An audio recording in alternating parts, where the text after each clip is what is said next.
We're going to talk about e-commerce and delighting customers all around the world, and what that means when it comes to logistics, transportation, and shipping.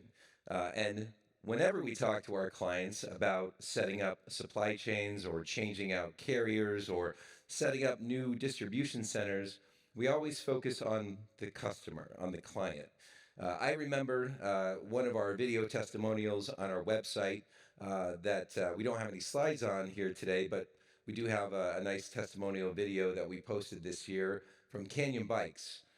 Canyon Bikes is a very premier German bike company. They make road bikes, mountain bikes. They sponsor teams, including in the Tour de France, and they've really grown in the United States. But they ship all of their bikes all around the world from their home base in Germany.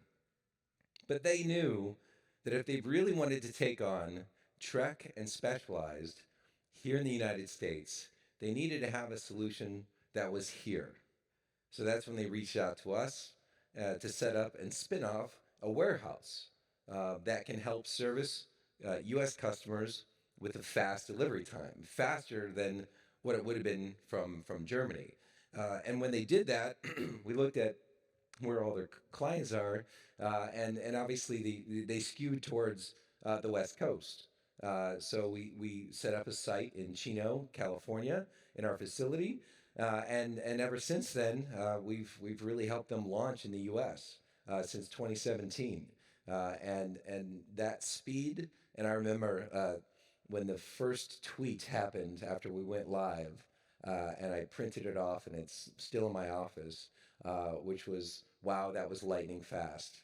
And that's why we do what we do, because it's all about the end consumer. Obviously, the brands, the marketplaces are our clients, but what we do is ultimately all about the consumer. And that's what we do.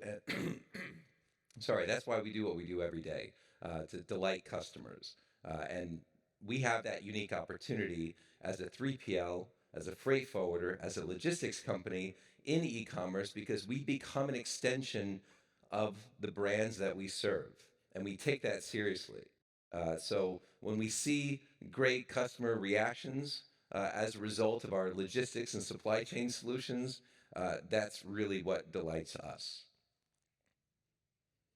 So for those of you that aren't familiar with who SEKO Logistics is, I'm just going to give a quick primer on who we are, just so you can have an understanding. The rest of the slides are going to be talking about other companies, other solutions, but I wanted to at least give some framework about who we are and why we're here talking about e-commerce. Because as a 3PL, as a freight forwarder, we started off in 1976, and for decades we were moving pallets all around the country and then all around the world. Pallets of freight.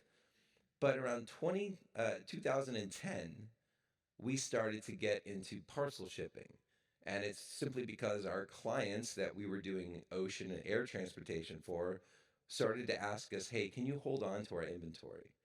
And actually, can you pick orders for our e-commerce website that we just stood up, and we don't know would disrupt our existing logistics operations? And that's ultimately how it started.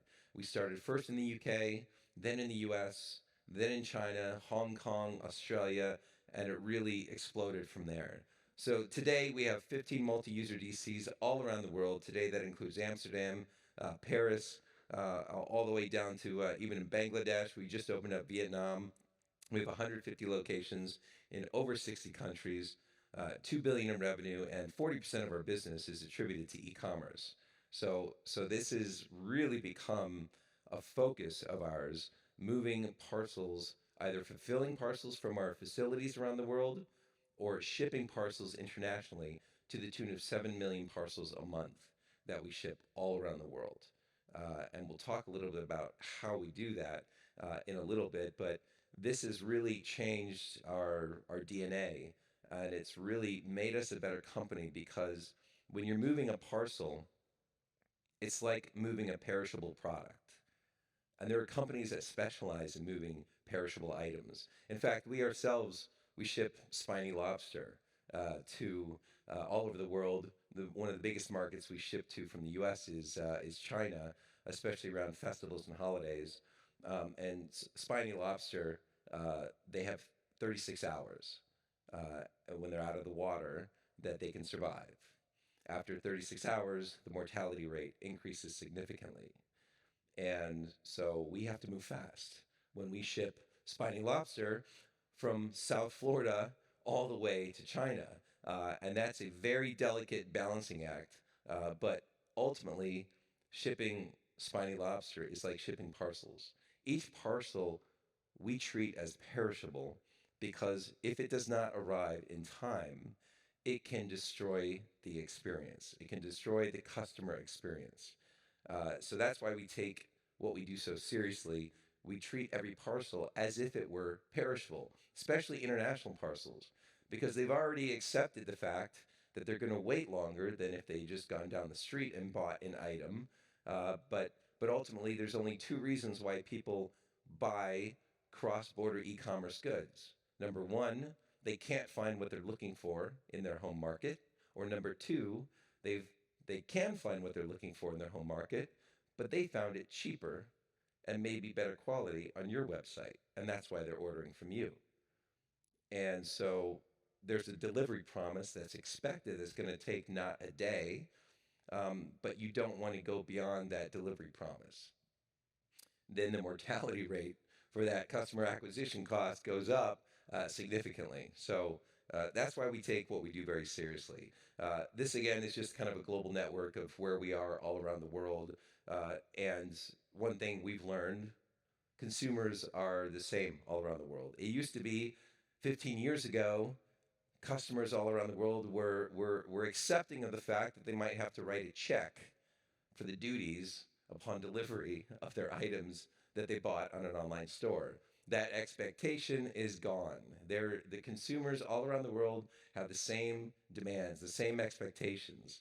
They want tracking, they want updates, they want ease of use, ease of checkout, they want checkout options that they're familiar with, they want translations, they want the website to look like it's from their country. The consumers are truly global in every sense of the word. So one of the ways that we're able to offer up our e-commerce solutions is through partnerships and integrations. E-commerce is an ecosystem. No one company, even companies based in Seattle, can do it all on their own. Not one company on this planet can do it all on their own. In order to ship e-commerce, you need to have an ecosystem. You need to be able to have integrations with multiple parties, multiple providers, be connected with lots of different systems to be able to launch new channels, open in new markets. This is table stakes. The more partners you have in your ecosystem, the more options you have. I know in particular, during the pandemic, and we all went through how challenging that was, from it being an obvious health crisis to it being a challenge in how to get your goods to your customers. It was quite a challenge all over the world. But one of the biggest challenges that a lot of our clients faced, and we faced ourselves, was options became limited really quickly. And if you didn't have other providers already integrated into your platform, your options became even more limited. And so onboarding new carriers, onboarding new channels to sell through, selling through new marketplaces, launching in new countries became hyper critical and important for companies that wanted to grow out of any downturn they may have experienced. And depending on what you're selling, obviously the downturns and the upswings probably happened at different times, and probably they're still happening for some of you. That reverse bullwhip that we're seeing. So this is a challenge, but the challenges become minimized the more options you have, and the more systems you're integrated with, the more options you can deploy. And that is obviously table stakes. We cannot do it all on our own at all without the help and support of a lot of these companies. And I'll talk about a few of these here in a little bit. Now, when it comes to partnerships, so there's systems and there's partners. Some of these companies go beyond just being a system with which we leverage and utilize for their services. So, for example, on the previous slide, there was Hurricane, which is a really great platform for cross border e commerce shipping. They do anything from address validation to denied party screening. Because when we're shipping all around the world, that is hypercritical to maintain compliance because all of the gray areas of international e-commerce, all of those gaps are all closing. And having a compliance solution is critical. But these companies here are some of the partners that we've worked with that have actually helped us accelerate and grow and evolve our e-commerce solutions. And a lot of these can help you as well. So I want to talk about a few of these here, and we're going to start with ESW. So ESW, is anyone familiar with ESW? No, eShop World is how they started. eShop World, but now they are known as ESW. They work with some of the largest brands in the world, and they help them grow internationally. Some of these large brands, and they're all household names that they work with, for them to launch in a new country, it used to take them upwards of 9 months to get set up. That meant figuring out the logistics, the shipping options, spinning up a website, doing the translations, creating payment gateways, making sure that you're compliant with the country's regulations, with the equivalent FDA or other certifications that might be needed. So it took a lot of time to spin up in a new country. That limits your growth. That limits a brand's ability to grow internationally. What ESW does is they focus exclusively on the direct-to-consumer value proposition. They start with the customer, and they speed up the timeline. So now the brands that they work with, instead of waiting 9 months to expand in a new country, it only takes weeks now to spin up in a new country. Weeks. That's it. How do they do it? And what do they do? Well, we'll talk about that here right now. For ESW, when they start with the consumer, they start with how do people pay? So how do they create more conversions? It's not just about clicks, it's about purchases. And how do they convert at checkout? And converting at checkout has a lot to do with how you pay. And consumers in Belgium and consumers right across the border in the Netherlands use completely different systems to pay. And that happens all over the world. It's not just Visa, MasterCard when you go beyond the United States. It is literally hundreds of different platforms that consumers are used to using and will only use and will not convert on a website unless those are options. What ESW does is they start there. They start with the checkout. They start with increasing conversions. So they actually work on the front end. They help brands deploy the front end, and they do it with the consumer in mind first. And this is before even talking about logistics or shipping. So you solve to that, you start creating a customer-obsessed growth expansion plan. So now it's not just the payment options, because myself, we're starting to see more of these here in the U.S., which I think is great. There's Google Pay, there's even Facebook Pay, there's all these options, but it's creating the same experience that we know of with some of our favorite merchants or marketplaces that we have apps for on our phone. This allows for any brand to have that same one-click experience. But now making it relevant for consumers all around the world, that is mission critical now. So that ensures success. But it doesn't just stop there. It's about currency conversions, foreign currency fluctuations, managing that. It also includes foreign currency translation. Does anyone know what I'm talking about when I say that? So and by the way, they do translations as well. So they'll help you translate, and German, by the way, takes up twice as many characters, so you have to make sure you're your product description fields have enough character space for describing your products, etc. Like they know all of that level of detail when helping you spin up in a new country and working in different languages, but also currency translations. So here in the United States, we're accustomed psychologically, culturally, to prices that include 99 cents at the end, 4.99, 5.99, 6.99. And in other countries, that is odd. That is odd to have it be 5.99. And including, by the way, if the currency fluctuates, then it becomes 5.98, 5.97, 5.96. That looks even weirder. And it's known that if the price for your item is an odd number, the odds of conversion go down significantly. So in many parts of the world, they're used to even numbers. So that's what currency translation means.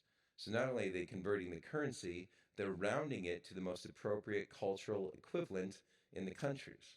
So this is the level of detail that they work on. Again, they're starting with the front end. They're starting with the consumer in mind.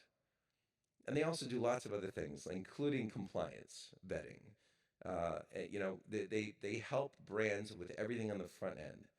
Then we come in on the back end. Only after all of this is done and they're ready to go, and there's marketing, there's paid AdWords, there's a whole campaign, there's a launch, social media.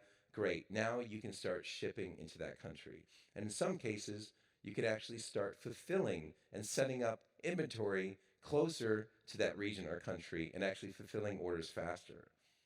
But there is one caveat, and I want to advise any company here considering global expansion that before the pandemic, it was always seen that you can ship internationally until you achieve a critical mass.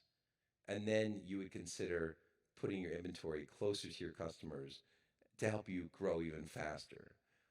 During the pandemic, with the shipping rates going up so much, a lot of companies revisited these plans and instead thought about putting their inventory in countries and regions first, and then launching in a country after having invested a lot of inventory and carrying a lot of inventory carrying costs on their books, which becomes a very expensive proposition as well. But it was seen of as less risky because the pandemic created very costly shipping options. And that was true. But that's not true anymore. In May of this year, the amount of available freighter capacity for aircraft shipping all around the world returned to pre-pandemic levels for the first time. The capacity is there, with the exception of maybe China, but that's catching up too. So shipping has reverted back, international shipping has reverted back to pre-COVID levels of capacity, and therefore rates have come back down to earth. Now, of course, we're all seeing the GRIs here in the United States. We're all seeing the cost pressures there.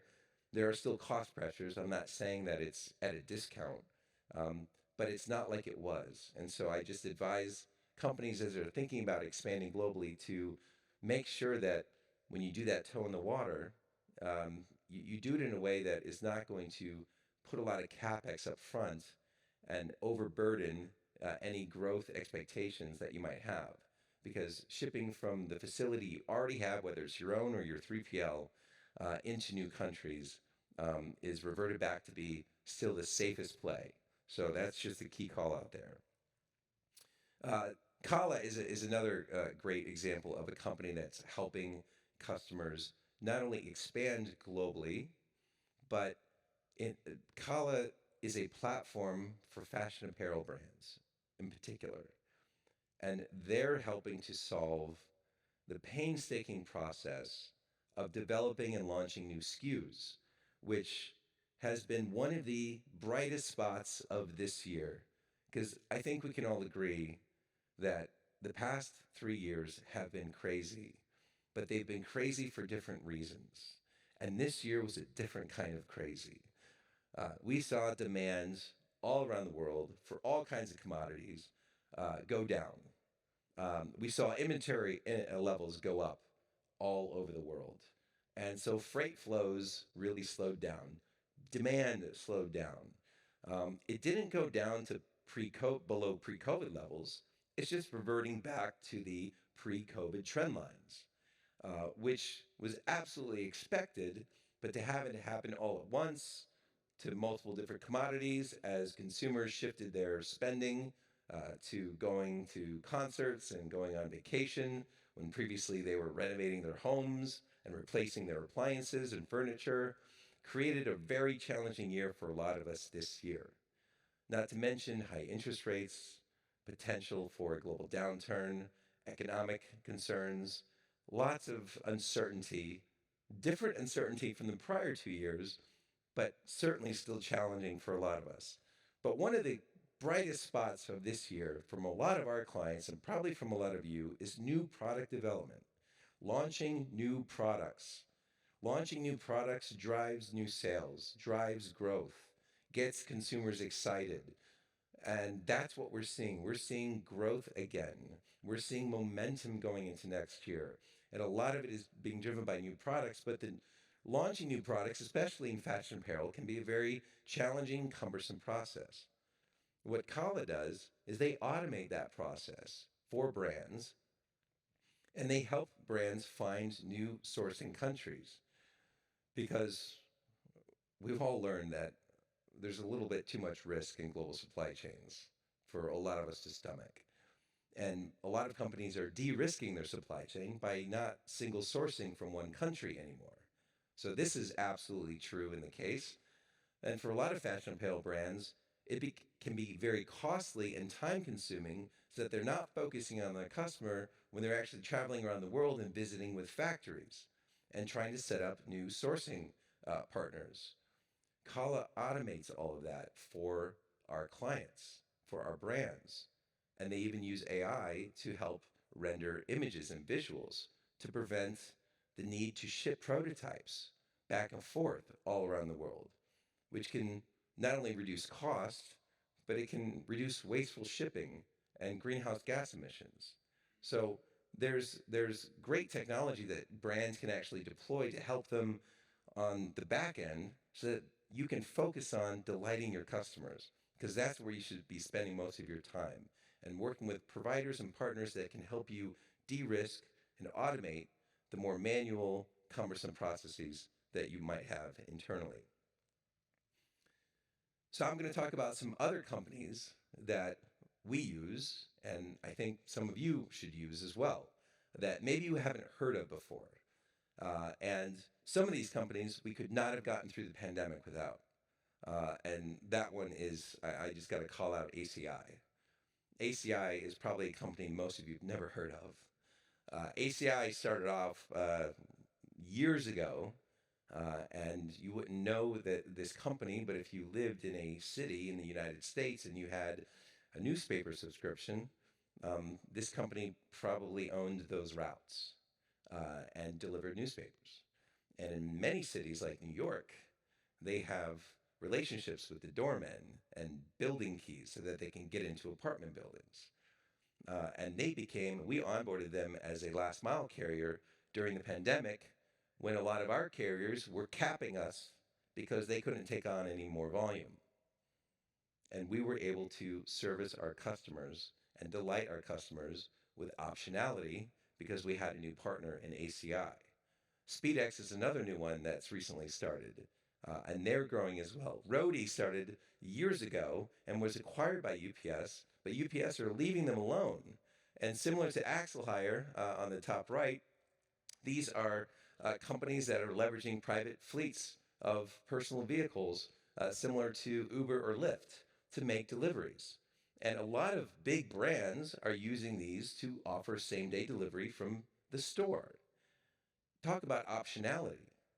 And that's why I talked about these systems and partnerships and ecosystems. And if you don't have these as options in your platform, in your system, you can't deploy them when you need them, or if you want to offer up a new service.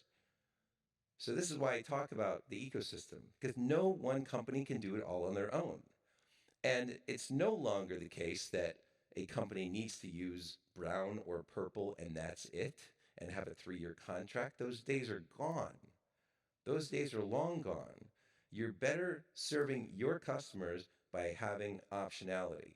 just like the conversion rate goes up, the clicks go up, the sales go up when you provide optionality in delivery windows. And so if you just offer a ground service, you're not going to get as many clicks. If you offer a next day service, even if they don't select next day, there's something in the psychology of just knowing that, oh, I could if I wanted to, but I'm not going to pay for that. I'm just going to go with the ground service. The conversions go up. So optionality is a great thing to delight customers, but also to keep your supply chain moving. So these are just some other companies that we've partnered with, we've used, and we highly recommend. There's a lot of them here in this expo hall, right? There's Aramex, there's Mail Americas, there's GLS, and yes, they're all great. That's why they're here. But these are companies that help us create a global end-to-end platform for our customers, and so even though some of these aren't here at the show, I wanted to be able to talk about them and promote what they've done for us. So these are some other brands that we've helped ship not only in their home markets but all around the world. I talked about Canyon as one of them and telling that story, but we'll tell a few more stories here to talk about how other companies are doing and managing their supply chains. And let's talk about Shein. I like talking about Shein. Shein gets a lot of news. Shein gets a lot of attention in Washington, D.C. And I believe that they get undue criticism because they're simply leveraging U.S. trade law and U.S. customs policy that the United States itself voted for and implemented. And why is that? We're talking about the de minimis rule. The de minimis rule that was raised to $800 years ago to better facilitate lots of things, including international e-commerce. That was the intent. When U.S. Customs opened up the possibility for other companies to be able to provide e-commerce clearance into the United States, SEKO, we were the first third-party 3PL to get the approval to offer this service. So when we did it, one of the things that got us excited and got our compliance department excited, except they had a lot more work to do, was the fact that we're providing the HS code and product descriptions to U.S. Customs in a manifest. So they're getting all of this information that they were not getting before when it was going through postal networks, especially with the UPU. So now the U.S. Customs is getting more data, not less. And it's good for consumers when the U.S. government knows what products are coming into this country. That's when I was talking about these gray areas. They're shrinking. These no man land zones where you've got a lot of bad actors. You know, those opportunities are closing. And that's because of U.S. Customs policy, which is a good thing. The only thing Shein did was leverage the opportunity for what it was. U.S. companies are not taking advantage of this at the same rate as European companies and Asian companies. And that is a shame. That is an absolute shame. Because Shein's products are coming from the same countries that a lot of U.S. companies' products are coming from. They've just set up a better supply chain. Just like companies based in Seattle. They focused on the customer, and they focused on building out a supply chain that could service their customers quickly, and success came about from that. Companies do not compete. Supply chains compete. And Shein built a damn good supply chain. We are part of that supply chain. We offer that T86, Type 86 clearance because we were one of the first companies to be able to offer that. We applied for it. We got approved for it. And Shein are leveraging our services as they're probably leveraging other companies' services to get goods into the United States and into Europe. But they're not the only ones. And it's not just other marketplaces out there. There are European brands that are doing this too. They're moving a lot of volume into the United States. And they're moving it all under the de minimis. And guess what? For the good actors that are out there, we're reporting all that data into US Customs. And if it was going through a postal network, none of that data would have been provided. There will be a day when you will need an HS code and a product description for every single item getting into this country and getting into any country around the world. That day is soon approaching. And companies like us, we help brands with their compliance in that way. We've even developed AI, and if you have a bingo card, yes, I use the word AI, to help with coming up with product descriptions when they're absent in the data. Because when you move in thousands and hundreds of thousands of parcels a day, that type of automation can be critical because these planes move very fast. And so, in order to get these items cleared by the time they land, you do need automation to help with that information. But that automation is based on learning from HS codes. HS codes are critical.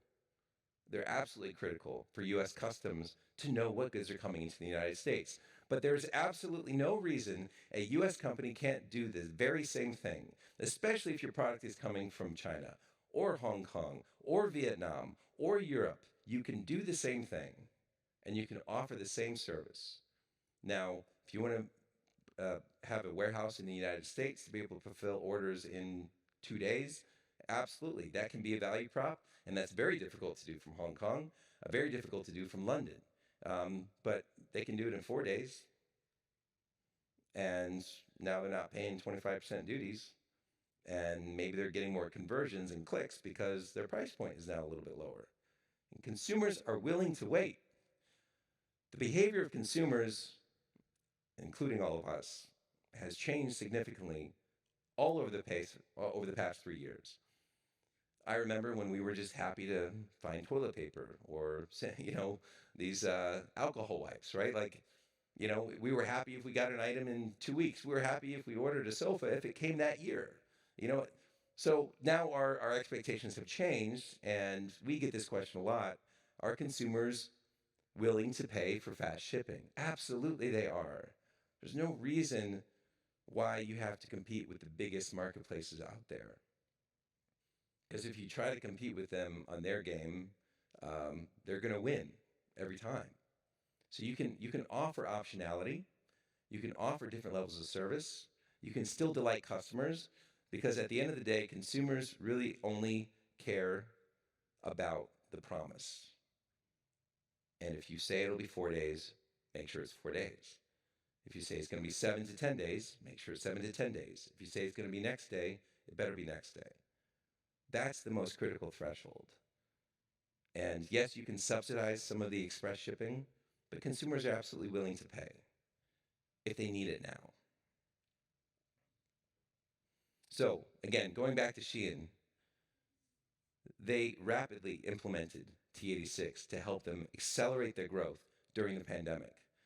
This is a part of the Section 321 that allows for goods to come into the United States because the consumer is the importer of record, and as long as each individual consumer is not bringing in more than $800 in value per day, then this is absolutely a compliant way to bring items into the United States without paying duties or taxes. So this is table stakes for a lot of fashion brands. It can absolutely be a solution for U.S. companies. It doesn't just have to be for Shein.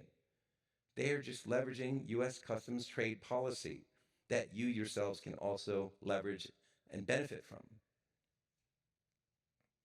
So I want to talk about one more story here, which is Vivo Life. They're a vegan protein powder company. They have a very fascinating story, and the reason why I can tell this story, like I could tell the Shein story, because these are public, there are articles about this, so there's nothing too secret here. And we were on a webinar during the pandemic talking about Vivo Life's growth trajectory. And they shared very openly that and they're based in the UK, by the way, and they make their protein powder in Europe. And they wanted to expand in the United States. And in order to do that, they started shipping to the United States from Europe for quite a while until they built up that brand presence. And they built up scale. And they got customers excited. And they got volume. And did they make money on every shipment to U.S. consumer?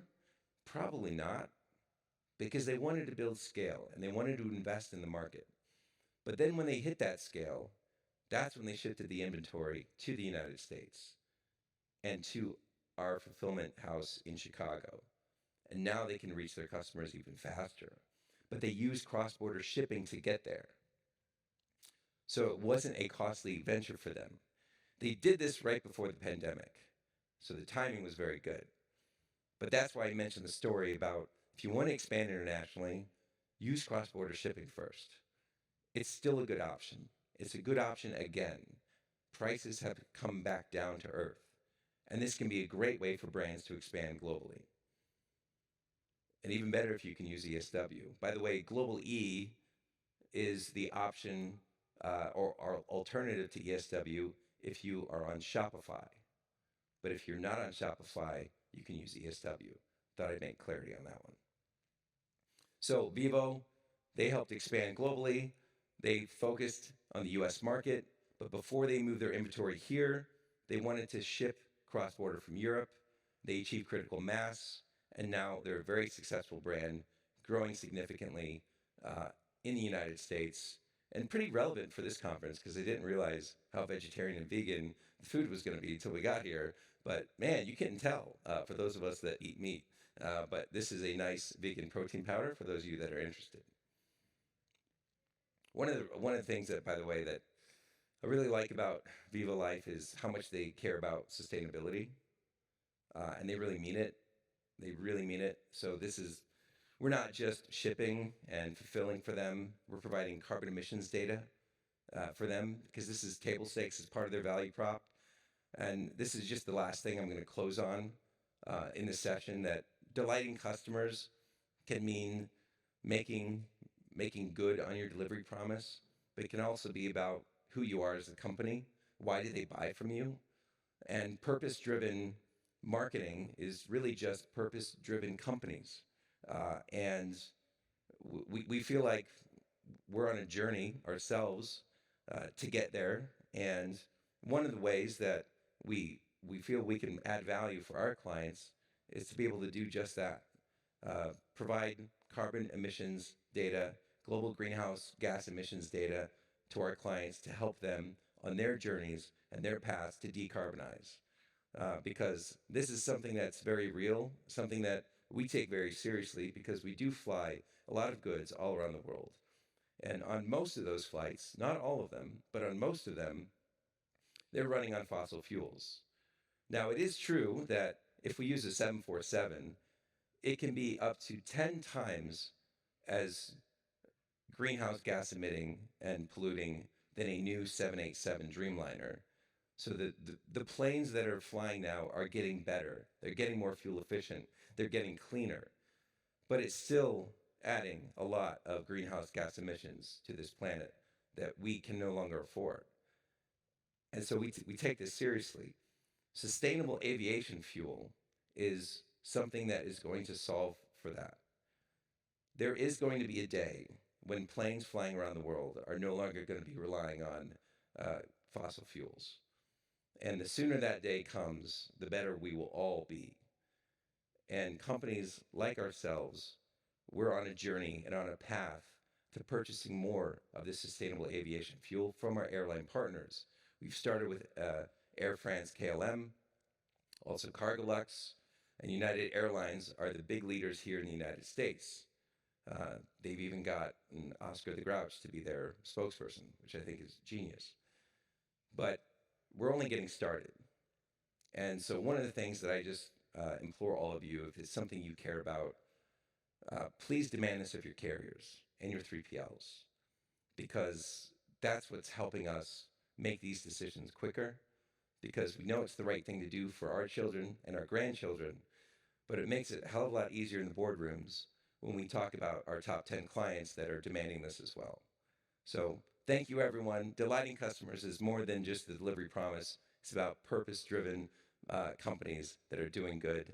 Thanks, everyone. We have fun at the rest of the show. We have a booth over there. Lunch is being served right now, so if you're hungry, please go get yourself something to eat. Thank you again.